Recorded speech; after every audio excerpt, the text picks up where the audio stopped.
Napakaraming nagtatanong na kapag daw ba may kasama mag-travel pa uwi sa Pilipinas, ay pwede daw ba na isang e-travel account na lang ang gagamitin? Ang sagot guys ay yes, pwede. After nyo makapag-register sa e-travel at makakuha ng QR code, ay kailangan nyo lang ulit mag-login.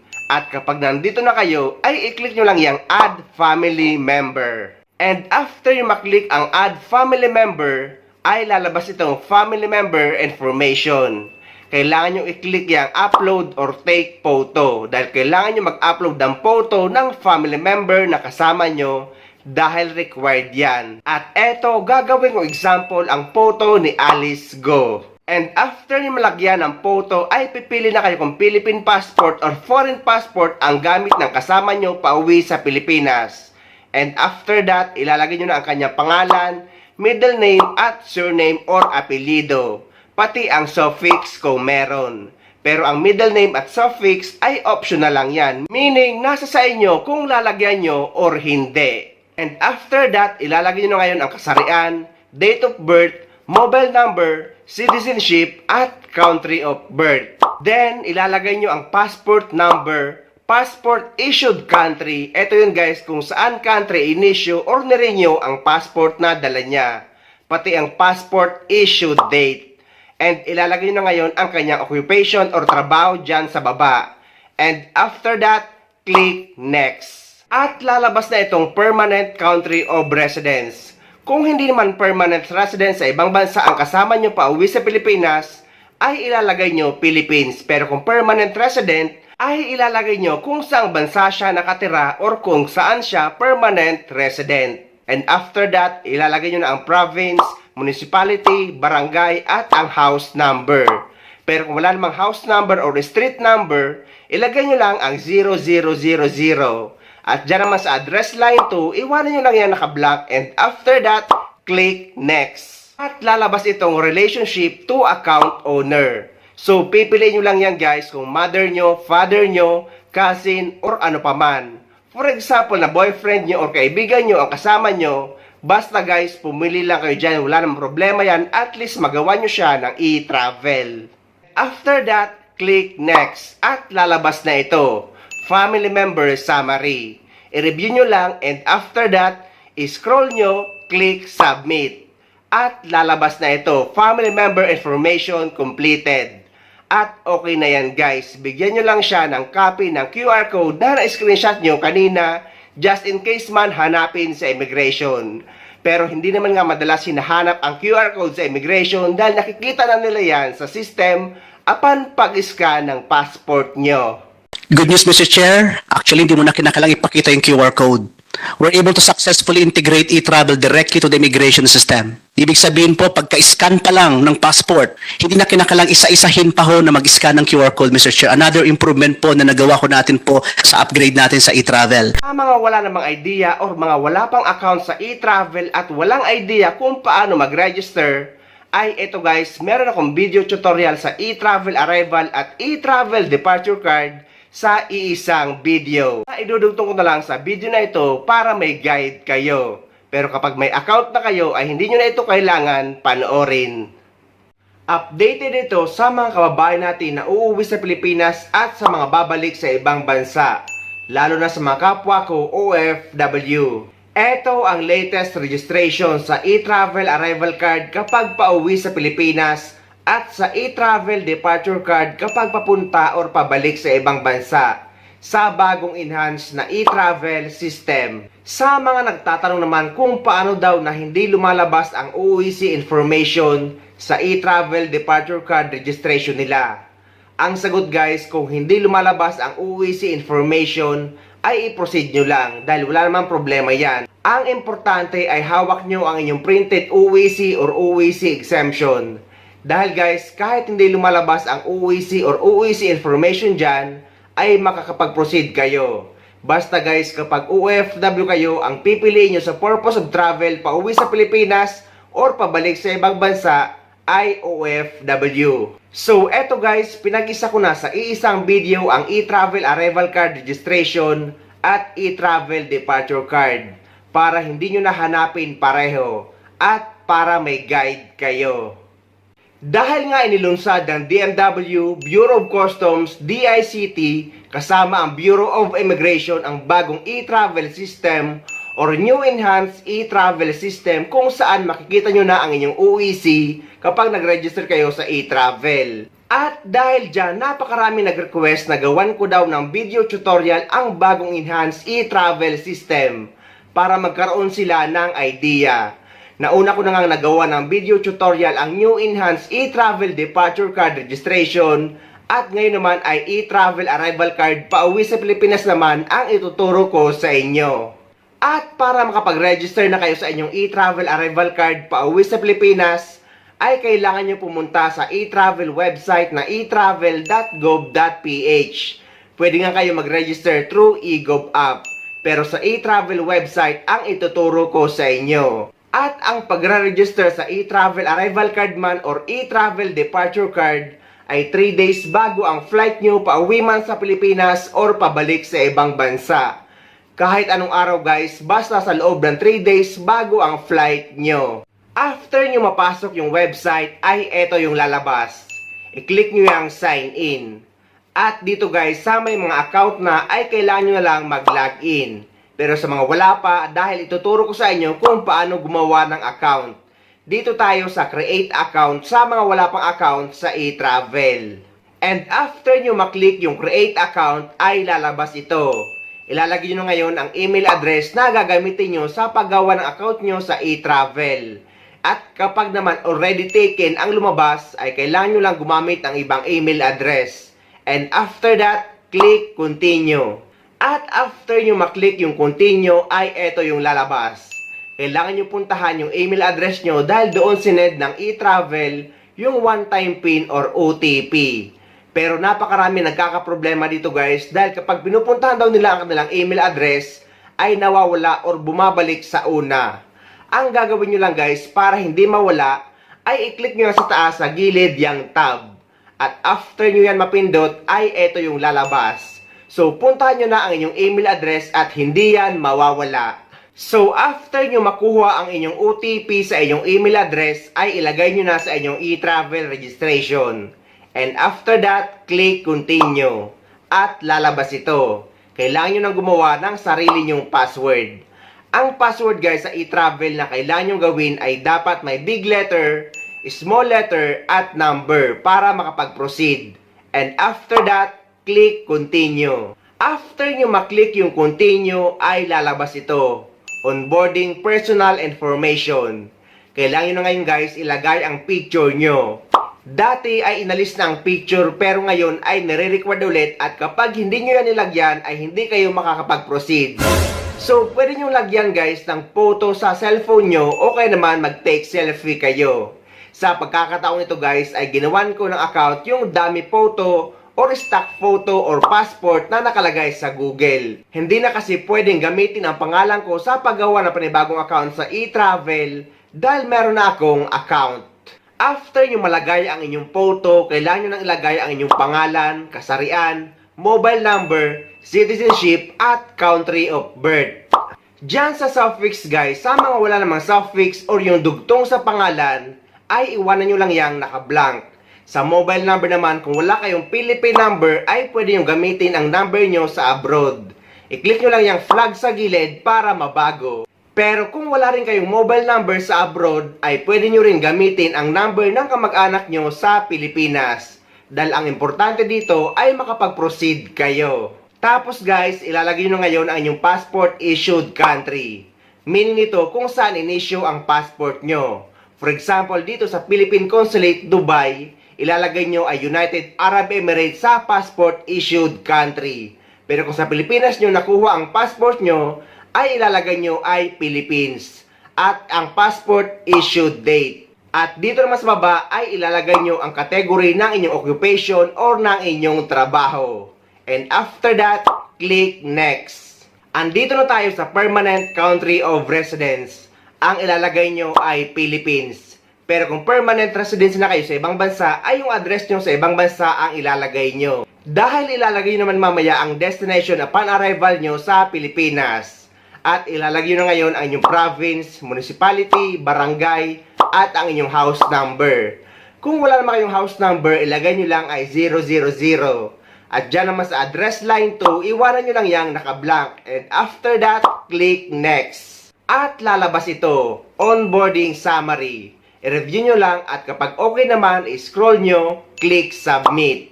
At eto na ang lalabas. Dahil nga pauwi tayo sa Pilipinas, ang pipili nyo dyan is arrival entering the Philippines. And after that, click continue. Andito na tayo ngayon sa new travel declaration. At dito sa purpose of travel, ang pipili nyo dyan is OFW. Kapag uuwi man kayo sa Pilipinas or babalik sa ibang bansa, ay OFW ang pipiliin nyo sa purpose of travel kung isa kayong OFW. At sa mga nagtatanong kung lalabas din daw ba ang UEC information kapag e-travel arrival card registration, ang sagot ay hindi dahil sa e-travel departure card lang yon. Dahil ang UEC ay ginagamit pabalik sa ibang bansa, hindi pa uwi sa Pilipinas. Traveler type, aircraft passenger. At ilalagay nyo ngayon ay yung name of airlines or ang eroplano na sasakyan nyo pa uwi sa Pilipinas. At ang inyong flight number. Again guys, hindi dito kasama ang domestic flight kahit sa ibang bansa. For example, magagaling kayo sa ibang lugar sa Saudi Arabia papunta sa Jeddah. From Jeddah pa uwi sa Pilipinas. So, ang ilalagay niyong eroplano guys is yung magagaling sa Jeddah na magdadala sa inyo sa Pilipinas. Take note pala sa may mga connecting flight dito sa Dubai, United Arab Emirates or Abu Dhabi, United Arab Emirates dahil nagkakamali sila or nalilito sila. Dahil ang nilalagay nila sa country of transit ay Abu Dhabi, United Arab Emirates or Dubai, United Arab Emirates. Kaya hindi sila makapag-proceed guys. Dahil ang country dito ay United Arab Emirates lang, hindi kasamang Dubai at Abu Dhabi. Inulit natin na ang bansa dito ay United Arab Emirates. At dito naman sa country of origin ay ilalagay nyo kung saan bansa kayo nagtatrabaho or original na manggagaling. At dito naman sa airport of origin, kung saang airport kayo original ding manggagaling. For example, Dubai Airport. At dito naman sa date of departure is ito yung flight nyo pa uwi sa Pilipinas galing sa bansa kung saan kayo nagtatrabaho na makikita nyo sa inyong ticket. Sa may mga connecting flight naman ay i-click nyo yung box. Tapos ilalagay nyo ang country of transit or yung bansa na dadaanan nyo. At ang airport of transit. Yung airport na dadaanan nyo sa ibang bansa na makikita nyo yung pangalan ng airport sa inyong ticket. At yung date of transit. Pero kung wala naman kayong connecting flight, ay huwag nyong i-click yung box. At dito naman sa airport of destination, ay ilalagay nyo yung airport na lalapagan nyo sa Pilipinas. For example, Ninoy Aquino International Airport Terminal 3. At yung date of arrival or yung date ng lapag nyo sa Pilipinas. At dito naman sa destination upon arrival nyo sa Pilipinas, i-click nyo yung residence. At kung pareho lang naman ang address nyo sa permanent country of residence, ay i-click nyo yung same as permanent country of residence at automatic nang lalabas yan dyan. And after that, click next. At lalabas na ito, health declaration. Dito naman sa country visited in last 30 days, kung wala naman ay iwanan nyo lang yung naka-blank. At dito naman sa baba, kung hindi naman kayo nagkasakit in past 30 days, i-click nyo lang yung dalawang no. And after that, click next. At lalabas na itong customs declaration. Nagawan ko na nga ito guys ng video. So kung wala naman kayong dalang mamahalin na nakalagay sa inyong bag, or mga alahas, relo, mamahaling bag, or bote ng wine, o kaya naman cellphone na nakabox pa, o kaya naman mga pambentang gamit or items, at pera na hindi lalampas sa 50,000 peso, at foreign currency na hindi lalampas sa 10,000 US dollar, ay hindi nyo kailangan mag-declare sa customs declaration. I-click nyo lang yang no. Pero, kung may mga dala kayo ng lahat ng nabanggit ko, ay required kayong mag-declare. Ngunit kung mga chocolate lang ang laman ng inyong bagahe at wala nang ibang mamahalin pa, ay hindi nyo kailangan mag-declare. Sa mga alahas naman, lahat ng suot-suot yung alahas, kagaya nito at gaya nito, ay hindi nyo yan kailangan i-declare guys dahil lahat ng suot-suot nyo sa inyong katawan ay hindi na kailangang i-declare. At dito na tayo sa accompanied family member. Kung wala naman kayong kasama ay iwanan nyo lang yan naka-0. At dyan naman sa luggage, kung check-in, 2 piraso mostly ang dala natin. At sa hand carry ay 1 piraso. At dito naman, first time visiting in Philippines, click no. And after that, click next. At lalabas ito. Pirmahan nyo lang gamit ang daliri nyo. And after that, click next. At dito naman sa family member, kung wala naman kayong kasama, click next. At dito naman sa you're not traveling with a companion, click yes. Basta guys, lahat ng impormasyon na lalabas ay basahin nyo lang dahil napakadali lang naman mag-register. Basta basahin nyo at intindihin nyo. And after nyo maklik yung yes, ay lalabas na ito. New Travel Declaration Summary. I-scroll nyo lang at i-click nyo yung submit. At eto na guys, lalabas na, congratulations. At eto na ang inyong e-travel arrival card, QR code, at ready to go na kayo. Dito naman, napakarami nalilito at nag-aalala dahil without baggage declaration daw ang nakalagay. Samantala, naglagay sila ng 2-piece luggage nung nag-fill out sila sa e-travel. Ang sagot guys, kung wala naman kayong dineclare na mga mamahaling bagay na laman ng inyong maleta, kahit nilagay nyo ang 2-piece luggage, ay wala talagang declaration or without baggage declaration ang lalabas dyan. Dahil nga, ang baggage declaration is yung mamahaling gamit na laman ng inyong maleta na i-declare nyo. Pero kung wala namang i-declare ay without declaration talaga ang nakalagay dyan. Dahil hindi naman niya binibilang kung ilang maleta ang dala nyo. Dahil ang baggage declaration is yung mamahaling gamit na laman ng maleta nyo. Hindi kung ilang maleta ang dala-dala nyo. Sa video na ito ay ituturo ko sa inyo ang bagong e-travel departure card kung saan makikita nyo na ang inyong UEC information habang nagre-register kayo. Paano yun ilalagay? Madali lang guys, kaya wala kayong dapat ipag-alala. So para makapag-register na kayo sa inyong e-travel departure card ay pumunta na kayo sa website ng etravel.gov.ph. Pwede naman nga guys sa eGov app. Pero mas preferred ko pa rin mag-register through e-travel website dahil mas madali dito. So after nyo mapasok yung website ay eto yung lalabas. So again guys, sa may mga account na lalo sa mga nakabakasyon ngayon ay kailangan nyo lang mag-login para makapag-register kayo sa inyong e-travel departure card kapag pabalik na kayo sa ibang bansa. Pero sa mga wala pang account ay dyan kayo sa baba sa create account. At dahil nga may account na tayo, ay kailangan na lang natin mag-login. Yung password at email address na ginamit natin nung nag-create tayo ng account sa e-travel. So after natin makapag-login, ay eto yung lalabas. Pindutin nyo lang ngayong New Travel Declaration. At dito guys, dahil nga pabalik tayo sa ibang bansa or pupunta sa ibang bansa, ang pipili nyo dyan is Departure Leaving the Philippines. And after that, click Continue. At bago nga ako guys gumawa ng video tutorial, may isa akong video na in-upload na ang nakalagay sa UEC ay no record found nung pinili ko ang OFW. Pero ginawa ko ay nag-acquire ako ng UEC exemption. At after ko makapag-generate ng UEC ay automatic nang lumabas ang UEC information ko nung pinili ko yung OFW. Dahil guys, integrated na ang mga system ng DMW, Bureau of Immigration at ang Bureau of Customs. So kapag may UEC ka na at magre-register ka sa e-travel, ay automatic nang lalabas ang UEC information mo. At kapag clinic mo na yung view details, ay makikita mo dyan ang mga detalye ng inyong Overseas Employment Certificate. Dito naman sa traveler type, ilalagay nyo aircraft passenger. At dito naman sa name of airlines, ilalagay nyo kung ano yung airlines na sasakyan nyo. At yung flight number. Dito guys sa airlines, take note na hindi dito kasama ang domestic flight mapa international man or sa Pilipinas. For example, manggagaling ka sa ibang lugar sa Saudi Arabia papunta sa Jeddah. From Jeddah, doon ka manggagaling pauwi sa Pilipinas. So, hindi kasama guys or hindi considered as connecting flight yung unang sinakyan mo dahil nga parehong bansa lang. Napakarami kasing nalilito dito. At kapag may connecting flight naman kayo sa Dubai Airport o kaya naman sa Abu Dhabi Airport, napakarami nagkakamali dahil nilalagay nila sa country of transit ay Abu Dhabi United Arab Emirates or Dubai United Arab Emirates.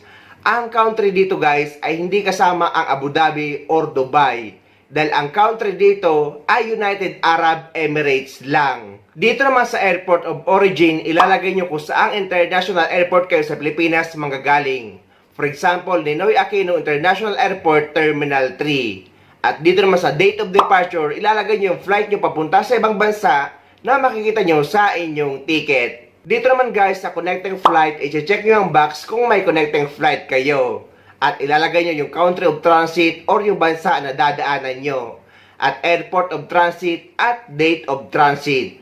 Pero kung wala naman kayo connecting flight, ay huwag nyo i-check yung box. Dito naman sa country of destination, ito yung bansa na pupuntahan mo kung saan ka nakatira or kung saan ka nagtatrabaho. At dyan naman sa airport of destination, yung airport na lalapagan mo sa ibang bansa, for example, Dubai International Airport. At yung date of arrival nyo na makikita nyo sa inyong ticket. Meaning ng date of arrival guys, dyan sa e-travel is yung lapag nyo sa ibang bansa or sa bansa kung saan kayo nagtatrabaho bilang isang OFW. At dito naman sa destination address, ilalagay nyo yung address ng tinitirahan nyo sa ibang bansa. And after that, click next. At lalabas na itong customs declaration. Dito naman guys sa customs declaration, mostly naman sa mga OFW, ay wala naman ang dala-dala pabalik sa ibang bansa or mamahali na nakalagay sa kanilang bagahe. Kaya i-click nyo lang yang no. At lalabas ito. Pirmahan nyo lang gamit ang daliri nyo. And after that, click next. At lalabas itong family member. Kung wala naman kayong kasamang family member na magta-travel, i-click nyo lang yang next. At lalabas itong you're not traveling with a companion. I-click mo lang yang yes. At lalabas itong New Travel Declaration Summary. Scroll down nyo lang at i-click nyo yung Submit. So, lalabas na itong Congratulations. And after that, eto na yung e-travel departure card QR code nyo at ready to go na kayo. So, ngayon guys, sana may nakuha kayong idea at sana nakatulong ang video na ito sa inyo. At sa mga hindi pa dyan nakasubscribe sa channel ko, please don't forget to subscribe my YouTube channel. Please click the notification bell para lagi kayo updated sa mga upcoming videos na gagawin ko tungkol sa mga updates sa ating mga OFW. Mula dito sa Dubai, maraming salamat. See you next time.